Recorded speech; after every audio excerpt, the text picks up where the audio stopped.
Primeiro agradecer a presença dos senhores aqui. A gente sabe como é difícil comparecer todos ao mesmo local, ao mesmo horário.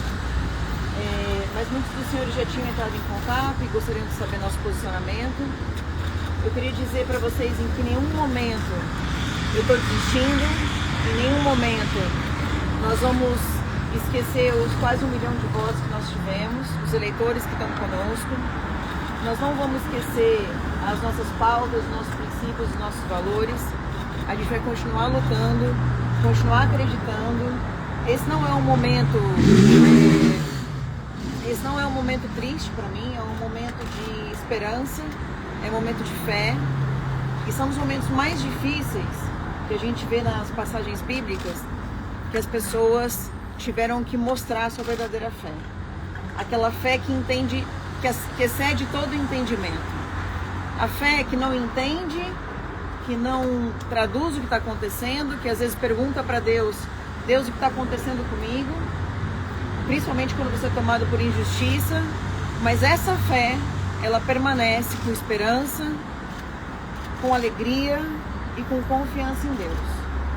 Então, tanto eu como toda a minha família, é claro que a gente fica preocupados, mas eu estou atravessando um momento, depois de uma grande depressão que eu tive, um momento de verdade experimentar que Deus está me dando força e está me mantendo de pé. Amém! E durante todo esse momento, eu não vou faltar um momento, um segundo sequer com os meus eleitores. Então, o processo ainda não acabou, ainda há vários recursos que podem ser feitos. Um pedido de suspensão foi solicitado no dia 29 do 4, dentro da Câmara dos Deputados, está sendo analisado. Eu já tive um sinal verde de que ele vai ser pautado. Vamos esperar o melhor momento para isso acontecer, porque eu ainda tenho um tempo para poder colocar ele em pauta. Enquanto isso também o meu advogado vai apresentar alguns instrumentos que são normais de se apresentar num processo como esse.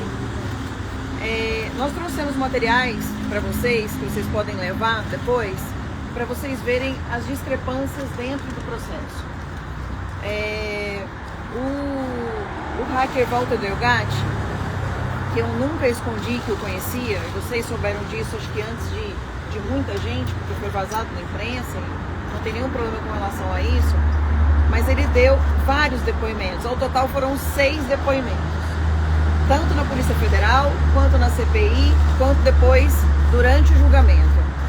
Em cada um dos depoimentos, ele contou uma versão. Ele conta uma versão, volta atrás, conta outra versão terceira, depois conta uma quarta versão, e em alguns momentos ele apresentou 6 versões diferentes. Então, a própria Polícia Federal, quando esteve na casa dele, nomeia ele como um mitômano, ou seja, uma pessoa que mente e que inventa histórias. O advogado dele, eu tenho também vídeos, posso mandar para vocês, em que ele apresenta pelo menos 5 versões do porquê que o Walter Delgatti teria feito essa invasão. E a gente percebe que tem versão de que é porque eu daria um emprego para ele, tem versão de que o presidente daria emprego para ele, depois tem versão dele de que ele receberia dinheiro, inclusive diz que recebeu dinheiro. Vocês vão ver que a Polícia Federal provou que ele não recebeu R$1 meu, R$1. Todas as pessoas que ele disse, as quais foram intermediários nesse recebimento de recurso, foram recebidas pela Polícia Federal nas suas casas, tiveram seus celulares apreendidos, documentação apreendida, computador apreendido, e não foi provado, aliás, foi provado que o dinheiro não veio de mim, não partiu de mim, não tem nenhuma relação comigo. Então, aqueles outros 40 mil que era por dinheiro também cai por terra. Outra coisa que cai por terra é ele ter dito que eu teria dado um tratamento de saúde para ele, depois do ocorrido. Esse tratamento de saúde, uma vez ele me ligou, estava quase morrendo, e eu pedi para que uma Santa Casa atendesse ele, Santa Casa gratuita, por sinal, e ele ficou 7 dias internado, ele ia morrer, ele estava com uma infecção muito alta, quase sepsemia, e ele morreria. A Polícia Federal investigou essa Santa Casa, fez batida de prisão, de apreensão de bens na Santa Casa, e também se provou que eu não paguei absolutamente R$1 para esse tratamento. Ou seja, alguns dos senhores podem perguntar, mas por que ela foi oferecer um tratamento para um criminoso? Se vocês soubessem todas as vezes que eu ajudo, nosso gabinete, está aqui representado por vários dos meus assessores, ajudam as pessoas a conseguirem um tratamento, não está escrito. E no meio disso pode ter gente que não seja boas pessoas, tem gente de esquerda, tem gente que não votou em mim, mas saúde é uma coisa que não se pode negar para a população. Então, todos os motivos eles estão aqui e mais alguns outros. Esse vídeo do Ariovaldo, em que ele fala de várias formas, né, o porquê de eu ter ajudado o Walter. Agora, no final, essa semana, ele disse que Walter fez isso por vaidade. Que ele entrou no CNJ por vaidade. Algumas vezes ele disse que o documento foi feito por mim, outras por ele, outras por uma terceira pessoa e outras pelo próprio presidente Bolsonaro. Repito mais uma vez aqui, como disse em uma entrevista anterior, Jair Messias Bolsonaro não tem nenhuma relação com esse caso. Até porque eu não tenho nenhuma relação com esse caso. A invasão ao CNJ foi feita da cabeça dele, assim como foi feita a vaza-jato da cabeça dele, né, solicitado por algumas pessoas de esquerda depois que ele entrou, mas ele conta essa história de que ele tinha sido processado por um promotor e por causa disso ele quis se vingar através do Deltan Dallagnol e do Sérgio Moro. Ou seja, também tinha sido vaidade e vingança pessoal. Nesse caso, sinceramente, no final das contas, eu não sei o que motivou ele. Mas eu acho que, na maioria das vezes, um hacker faz isso por vaidade. O porquê ele quis jogar isso em cima de mim, até hoje a gente não sabe e muito provavelmente não saberemos. Mas injustiça, ela se conserta com o tempo, com justiça, com dignidade, com educação, com respeito às leis. E a gente tanto vai respeitar as leis, quanto também nós vamos nos fazer ser respeitados pelas leis. Vou pedir para o Daniel falar um pouco do processo para vocês. Boa tarde a todos. Antes de mais nada, o que tem que ser feito, como a Ordem dos Advogados tem se declarado, uma crítica à forma do julgamento. Eu tenho enorme respeito para com todos os ministros do Supremo Tribunal Federal, mas é absolutamente inaceitável, do ponto de vista da defesa, do ponto de vista do advogado, que o julgamento tenha sido procedido de forma virtual, ou seja, sem o advogado estar presente e na presença dos ministros. Isso é um cerceamento de defesa, isso impede que o julgamento possa ser feito da melhor maneira possível. O próprio regimento interno do Supremo Tribunal Federal diz que o advogado tem direito a 1 hora para elencar os motivos por que aquela ação tem que ser anulada ou tem que ser julgada improcedente. O mesmo regimento diz que o advogado tem que estar preparado para responder perguntas dos ministros. E aí eu pergunto a todos, e nesse caso, que o que aconteceu foi um julgamento virtual, onde um ministro, o relator, examina o processo e os outros votam na sequência, sem demonstrar que efetivamente examinaram o processo de forma exaustiva, como era absolutamente obrigatório. Então, cercear, impedir que o advogado faça a sustentação oral e que todos escutem, e impedir que o advogado possa exigir esclarecimentos a respeito de todas essas matérias, é uma afronta, não só ao direito de defesa da Carla, mas a todas as pessoas que vierem a ser julgadas perante o Supremo Tribunal Federal. Volto a repetir e elevar os meus respeitos aos ministros. E aqui eu faço até uma súplica para que eles mudem este tipo de procedimento, porque são processos que não têm grau de recurso, porque é uma última instância, você tem poucos recursos a apresentar, não tem ninguém que vai reexaminar ou reanalisar o que foi colocado neste processo. Então, esse tipo de exigência, esse tipo de pedido tem que ser atendido. No que toca ao processo, vocês vão receber esse material e, como a Carla muito bem disse, não tem nenhuma prova que ela tenha pedido qualquer tipo de coisa a este mentiroso contumaz. Tanto não tem prova que numa das versões que ele dá, ele faz a afirmativa que ele invadiu o CNJ porque ele quis. E que ele teria pedido para Carla algumas ajudas e que ela teria mandado um modelo de mandado de prisão para ela cheio de erros de português. E por que eu estou fazendo referência a isso? Porque essa é a maior prova do processo.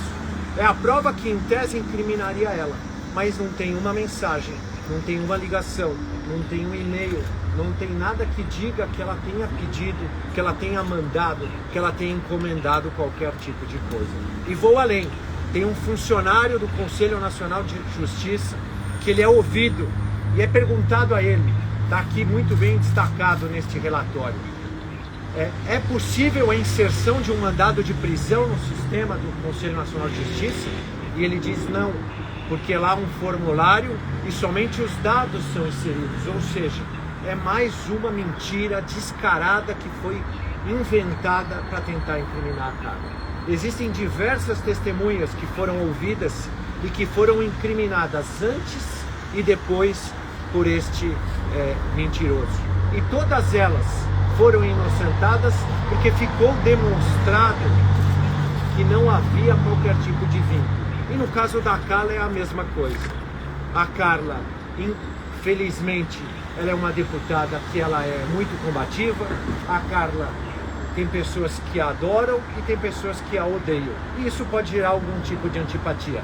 Esta antipatia pode ter ocasionado que o julgamento não fosse um julgamento imparcial como se desejava? Talvez sim. Mas era algo que precisava ser muito bem examinado. Os ministros e a defesa estava esperando que algum ministro pedisse vista desse processo. Eles mencionaram apenas circunstâncias absolutamente frágeis para condenar a Carla por esses atos. Eles chegam ao disparate, e aqui de novo com todo o respeito, de condenar a Carla porque ela teria de alguma forma colaborado com este mitômano na emissão de alvarás de solturas falsos. E no processo se teve o cuidado de arrolar essas pessoas e perguntar para elas: vocês conhecem a Carla? A Carla falou com vocês? Algum parente da Carla comentou ou pediu algo? Nada. E o mais curioso, este Walter fez todos esses alvarás falsos e o primeiro alvará que ele faz é de quem? Do primo irmão dele, que não tem qualquer relação com a Carla, que sequer conhecia a Carla. E eu vou antes, e volto um pouco no tempo para dizer para vocês que a primeira invasão que o Walter faz ao sistema do Conselho Nacional de Justiça é de 2020, quando ele sequer conhecia a Carla. E isso não é o advogado que está falando, isso está no laudo da Polícia Federal. O laudo da Polícia Federal comprova que em 2020, quando ele não conhecia a Carla, quando sequer havia qualquer tipo de conversa a respeito de qualquer tema, ele já tinha invadido o sistema. Ou seja, são diversas mentiras que infelizmente foram consideradas para incriminá-la, mas que analisadas com imparcialidade e analisadas no conjunto probatório demonstram que efetivamente ela não poderia ter sido condenada por estes fatos. A defesa vai interpor recursos, a defesa vai pedir que todo este processo seja reexaminado, para que esta injustiça que foi cometida, ela não seja perpetuada. Uma outra questão também que é importante a gente falar é que eu vou fazer um desafio para vocês. Eu fiz esse desafio com alguns deputados e faço com vocês. Eu mando a peça para vocês de decisão do Alexandre Moraes, tá? O voto dele me condenando a 10 anos. Vocês joguem isso no chat GPT e pergunta assim para o chat: aponte, por favor, se há incongruências e por que a Carla foi condenada. Quais são as provas apresentadas para a condenação dela? O próprio chat GPT elenca pelo menos uns 8 tipos de contradições, inclusive para a defesa, que a defesa não teve chance de 8 coisas diferentes. E além disso, quando fala-se de provas, ele diz que a prova mais concreta que ele tem é um documento que o Walter Delgatti teria me mandado, na verdade não é que ele teria me mandado, estaria de posse dos meus pertences e também de posse dos deles, que era o tal mandado de prisão. Eu vou pedir para os senhores lembrarem, né, tentarem puxar pela memória, se algum de vocês recebeu esse mandado de prisão no WhatsApp de vocês, etc., quando viralizou esse assunto. Todo mundo recebeu. Quem tem qualquer tipo de ligação com política deve ter recebido. Então, como é que a única prova para me acusar 10 anos de cadeia tenha sido um documento pós-fato, não antes do fato, mas pós o fato, de um documento que várias pessoas tinham em seus celulares? Então, e não é prova, isso não é uma prova cabal de que eu tenha participado. E assim, o que eu queria apelar para vocês é que os senhores contassem a minha parte da história. Porque muitas vezes a gente vê na imprensa uma parte da história, por exemplo, a TV Globo acabou de entrar em contato comigo e disse assim, deputada, no voto do ministro, ele disse o seguinte, que como passa de 120 dias a pena, a senhora teria que perder o mandato. Então, A, ele autoriza o Poder Judiciário a determinar a perda do mandato do parlamentar. E B, determina a incidência do disposto do artigo 3, de modo que a mesa dos deputados deverá apenas declarar a perda do mandato. Não é declarar apenas a perda do mandato. É, de fato, deixar a mesa debruçar em cima disso, ouvir as partes e levar a plenário. Então não é simplesmente uma pessoa do ministro do STF dando a ordem de fazer um deputado perder o mandato. Primeiro que é um poder separado, é um poder distinto. A gente tem que ter bastante reverência à separação dos poderes no Brasil. E trabalhar para que isso seja cada vez mais um sol, uma luz a se seguir. Nós precisamos, de fato, ter a separação de poderes no Brasil. E a Câmara precisa reconquistar esse espaço dela. A Câmara tem as suas legitimidades, o seu regimento. Ela pode suspender o mandato até que ela pode suspender a ação penal até que o mandato se conclua. Inclusive porque, como eu estou lá colocada por milhares de brasileiros, é justo que eles também possam decidir se eu sou culpado ou não. Passar pelo crivo da população é importante.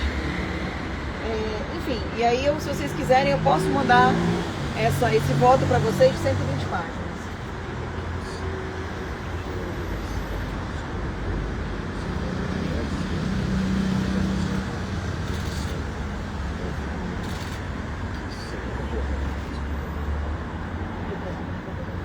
Uma outra coisa importante, que até quero que vocês se coloquem no meu lugar. Eu tinha acabado de ser eleita com quase 1 milhão de votos. No momento que Lula ganha a eleição, eu sou a primeira pessoa a colocar no meu Twitter que a partir dali, os próximos 4 anos seriam para fazer oposição ferrenha ao PT e ao governo que eu acredito que seja um governo com más intenções. Aí, ao mesmo tempo que a gente está vendo 90 bilhões do INSS sendo roubados de aposentados e pobres, a gente vê uma deputada ganhando 10 anos de prisão por uma prova que não existe, por uma prova pós-facto e que não me liga ao crime. E eu não iria, de forma alguma, brincar de fazer invasão ao CNJ, brincar de mandar prender o Alexandre de Moraes, ainda mais assinado pelo próprio Alexandre de Moraes. Assim, é tão ridículo que realmente, como disse a ministra Carmen Lúcia e o ministro Alexandre de Moraes, seria burrice. Seria muita burrice. E eu não colocaria o meu mandato em risco por causa de uma brincadeira. Uma brincadeira sem graça. Então, para vocês terem uma ideia, a gente sabe que eles já estão buscando novos crimes, novas coisas, para tentar dizer assim, olha, como essa tese está muito fraca, então a tese do porte ilegal é fraca, porque eu tinha porte federal. A tese da invasão ao CNJ é fraca, porque não tem prova. Eles estão inventando agora uma nova tese, que em breve eu vou contar para vocês, por enquanto é sigiloso, mas eu já estou, inclusive, intimada a Polícia Federal a responder por um terceiro crime. E eu vou provar para vocês que não tem absolutamente nada demais. Eu simplesmente, nesse fato em que eu estou sendo acusada, busquei investigar dinheiro internacional de tráfico de drogas que estaria indo para o PT. E vou ser acusada agora disso, de investigar. Então, as coisas não são sólidas, as acusações não são sólidas. Eu peço, por favor, que os senhores tenham empatia e possam mostrar a realidade do nosso trabalho. Alguma pergunta? A senhora falou que já tem apoio para se aprovar ali o fim da suspensão da ação penal, né? Mas o que a gente viu desde que a senhora foi condenada foi que poucos parlamentares se manifestaram em seu favor, assim. Por que isso aconteceu e se realmente já está acertado que isso vai se aprovar? Publicamente foram poucos, mas no meu privado, ligações, já passaram de 200 pessoas, dizendo que não é interessante adiantar a estratégia, né? Mas eu já tenho sim uma boa parte do apoio que eu preciso para poder fazer essa votação na Câmara.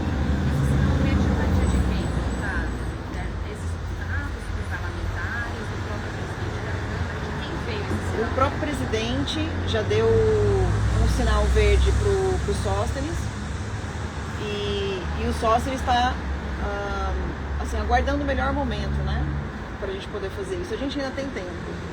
Então, tudo na vida política, a gente precisa ter o determinado momento de fazer. Um impeachment, existe um momento político para você fazer.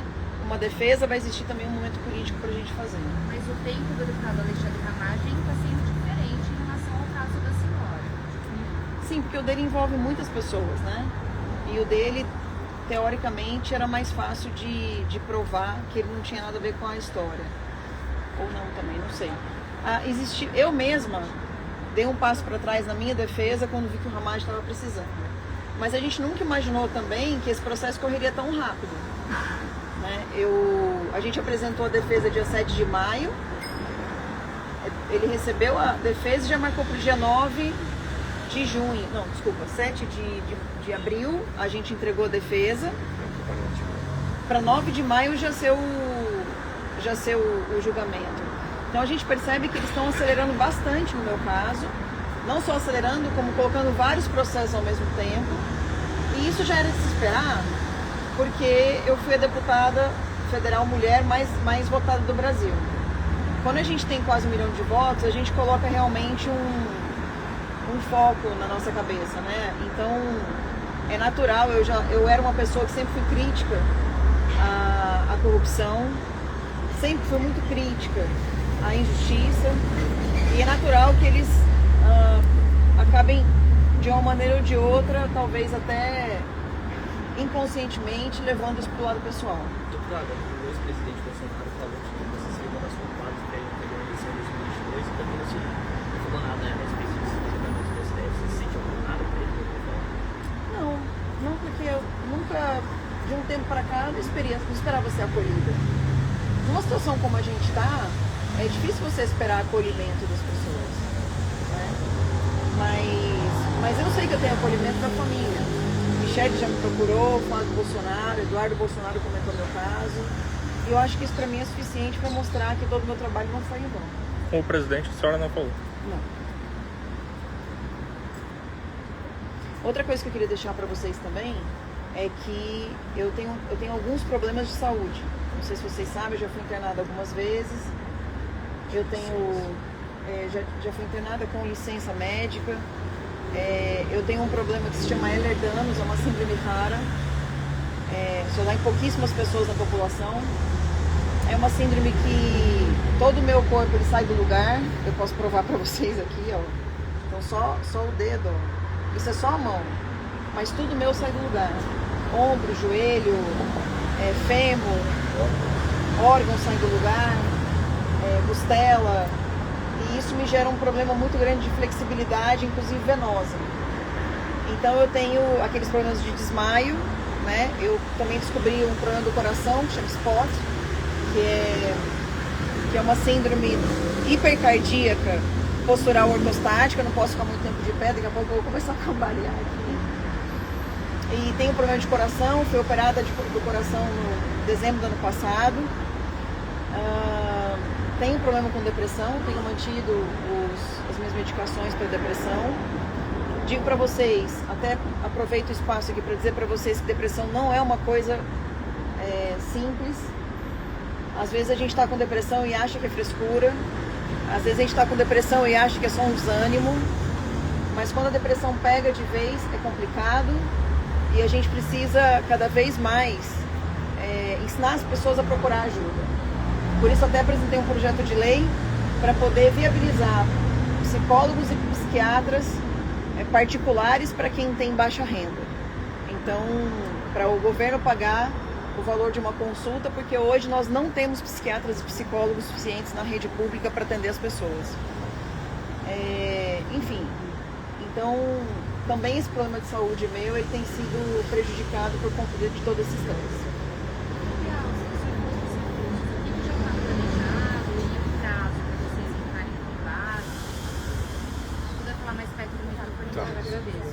Eu vou entrar com um recurso que vai ser entrado no começo da semana que vem, que chama agravo regimental, contra a decisão do ministro que não suspendeu o andamento da ação penal pelo fato de estar tramitando um pedido na Câmara.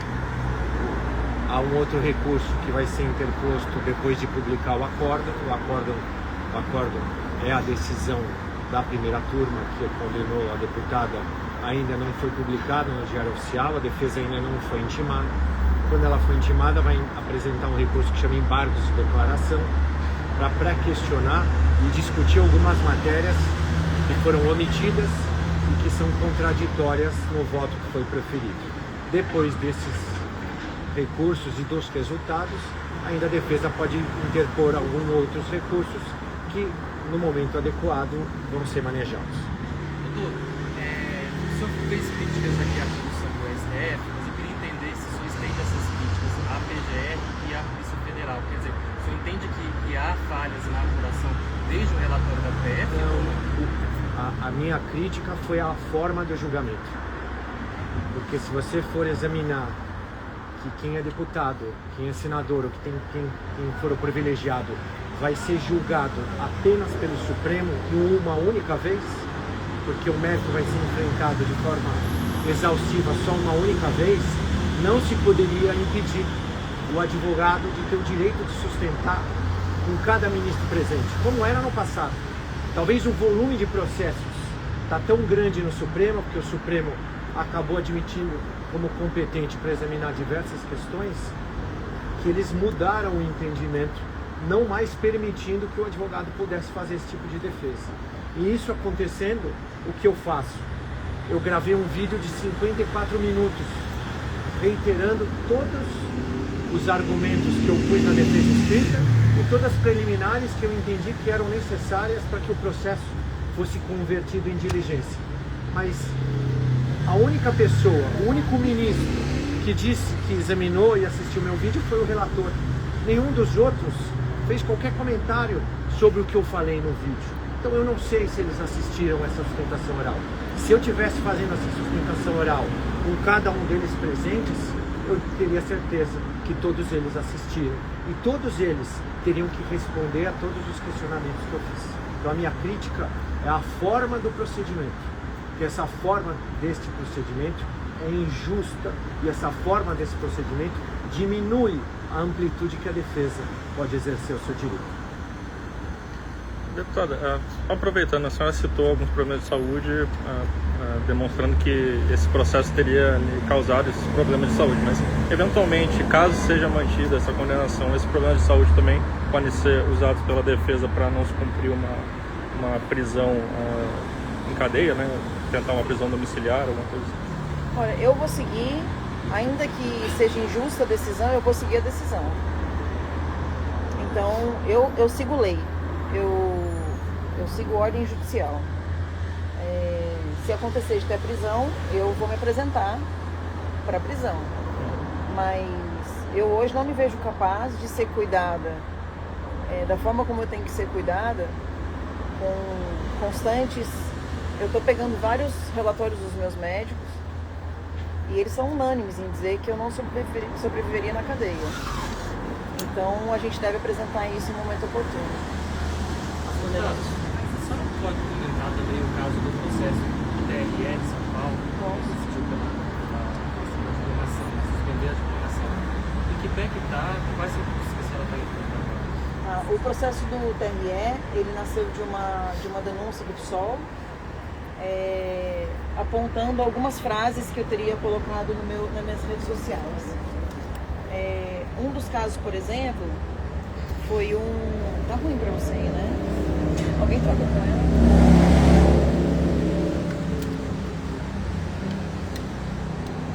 Mas tem que abaixar.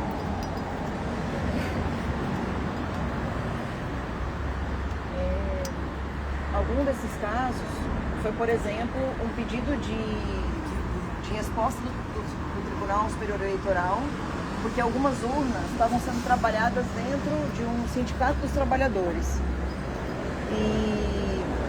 E eu perguntei por que o sindicato dos trabalhadores, já que ele é ligado ao Partido dos Trabalhadores. Então, o fato de eu questionar o porquê aquelas urnas estavam sendo manipuladas ali, manipuladas no sentido de mexer, né? Não manipuladas no sentido de... Até porque eu sou uma pessoa muito direta. Se eu quisesse dizer que eles estavam adulterando as urnas, eu teria usado a palavra adulterando e não manipulando. Manipulando no sentido de manipular com as mãos. E aí eles disseram que eu estava acusando o sistema eleitoral. Outras frases que eu coloquei como uma pessoa indignada com a eleição, indignada com o resultado, e eu como deputada federal já eleita e reeleita, eu tenho imunidade parlamentar. Eu não xinguei ninguém, eu não acusei ninguém, eu só critiquei e questionei. Questionar não é crime. Aliás, não só não é crime, como é o meu dever. Um deputado que não questiona, um deputado que não investiga, um deputado que não fala o que a população quer que seja dito, é um deputado que não trabalha. É aquele tipo de deputado que você não vê nunca. Então, eu sempre, como estou muito presente, eu questionava, eu apontava. E eu estou sendo caçada, quer dizer, eles querem me caçar, né? Por palavras. E palavras, opiniões e votos não são motivos de cassação. Então, a gente está recorrendo já ao TSE. O TSE deve julgar isso. A princípio, eu estou caçada, mas eu preciso reverter isso no TSE para ficar elegível. E a gente vai trabalhar para isso também. Isso tem algum prazo? Não tem prazo, mas o ideal é que seja até o ano que vem, né? Isso. Para eu poder...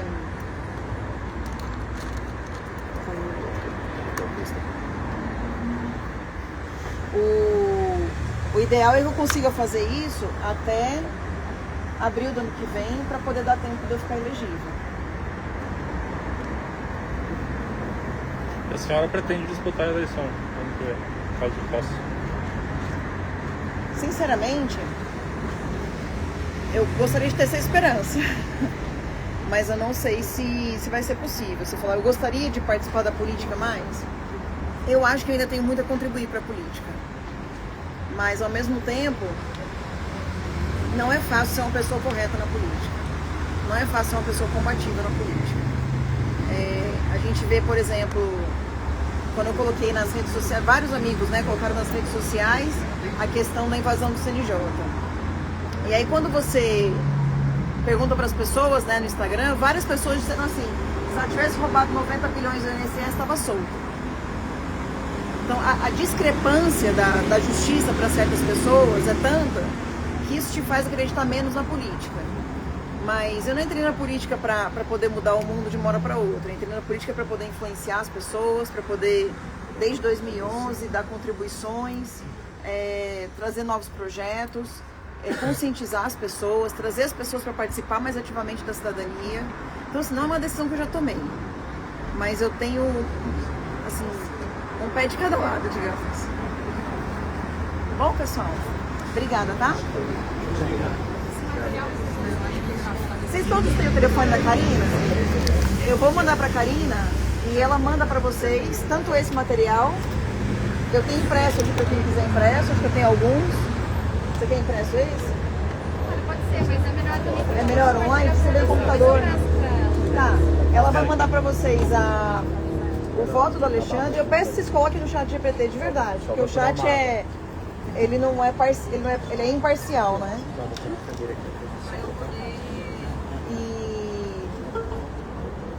E aí mando também essa análise que tem um compilado de tudo, porque são mais de 600 páginas para vocês verem. Então a gente fez um compilado para que vocês possam ver com mais facilmente, por exemplo, os 6 depoimentos que ele deu, a diferença entre um e o outro. A gente fez uma tabelinha bacana para vocês poderem fazer mais rápido. Tá bom?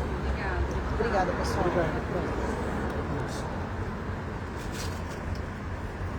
Se alguém quiser utilizar o toalete ou o banheiro, tomar um café, fiquem à vontade.